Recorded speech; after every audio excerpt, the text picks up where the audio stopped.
La data, c'est le pétrole du 21e siècle, mais à la différence de l'or noir, chaque entreprise en possède. Encore faut-il savoir l'exploiter et l'exploiter efficacement. Et c'est bien ce que propose l'invité que l'on va recevoir tout de suite. Et je reçois Antoine Buat, bonjour. Bonjour. Vous êtes le président de Digdash. Je l'ai dit, la data, ça peut constituer un trésor exceptionnel.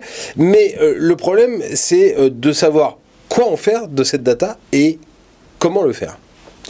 Absolument, et même plus loin que ça, c'est qui va en faire quelque chose. Parce que la problématique, c'est que d'un côté, on a des décideurs qui doivent prendre des décisions, et de l'autre côté, on a une information qui est très technique, la data. Donc pour relier les deux, on a des outils comme Digdash qui proposent effectivement de faire cette interface de manière plus simple pour comprendre la data. Alors justement, qui va le faire mais d'abord, qui en a besoin, à qui s'adressent vos solutions ? C'est une très bonne question. Alors, on a plusieurs cibles, je dirais, en fonction des besoins des utilisateurs. On a des sites qui sont effectivement ce qu'on appelle les décideurs, des tableaux de bord de pilotage. Donc, je veux effectivement comprendre où j'en suis d'une situation particulière avec des indicateurs très précis, très agrégés. Puis après, on a aussi des utilisateurs au sein de l'entreprise qui vont être plutôt, je dirais, à naviguer dans l'information pour essayer de comprendre comment elle est constituée. Donc là, ça peut être n'importe quel acteur dans l'entreprise. Et donc, on va aller vers des niveaux de personnes qui sont beaucoup plus détaillés que le décideur. Mais si on essaie de comprendre la finalité de tout ça, ça sert à quoi ? Ça sert à vos clients à mieux connaître eux-mêmes leurs propres clients. Ça sert à rendre des processus opérationnels plus efficaces, par exemple ? En fait, on a plusieurs éléments d'action. On va aller à la fois du côté RH pour des personnes, savoir effectivement est-ce que les personnes se sentent bien dans l'entreprise, est-ce qu'on a une facilité de recrutement de ces personnes. On a des tableaux de bord financiers, donc des gens qui vont vouloir comprendre d'un point de vue financier, est-ce qu'il y a des choses à optimiser, est-ce qu'il y a des choses à améliorer. Mais ça va jusqu'au stockage, aux hôpitaux, etc. Donc on peut vraiment traiter dans la data tout type de sujet. C'est d'ailleurs ça qui est très intéressant dans nos métiers, c'est qu'on adresse vraiment tous les sujets. Alors traiter tous les types de sujets, c'est une chose.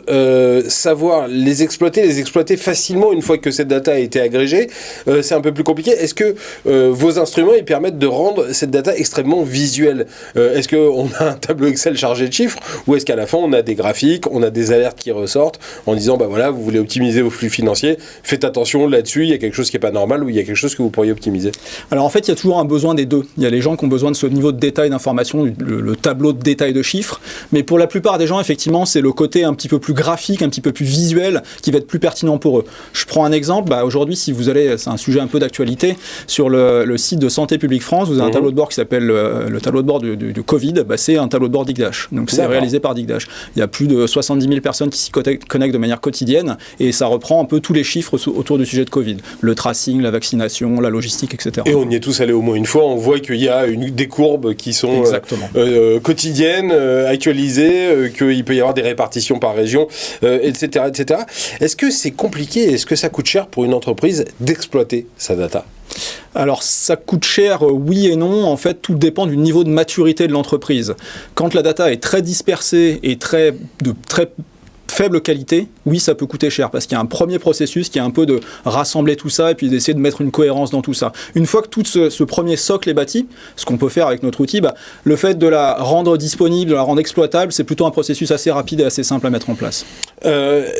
Aujourd'hui, on parle beaucoup de cybersécurité. Est-ce que l'exploitation de la data, ça accroît aussi les risques en matière de sécurité ?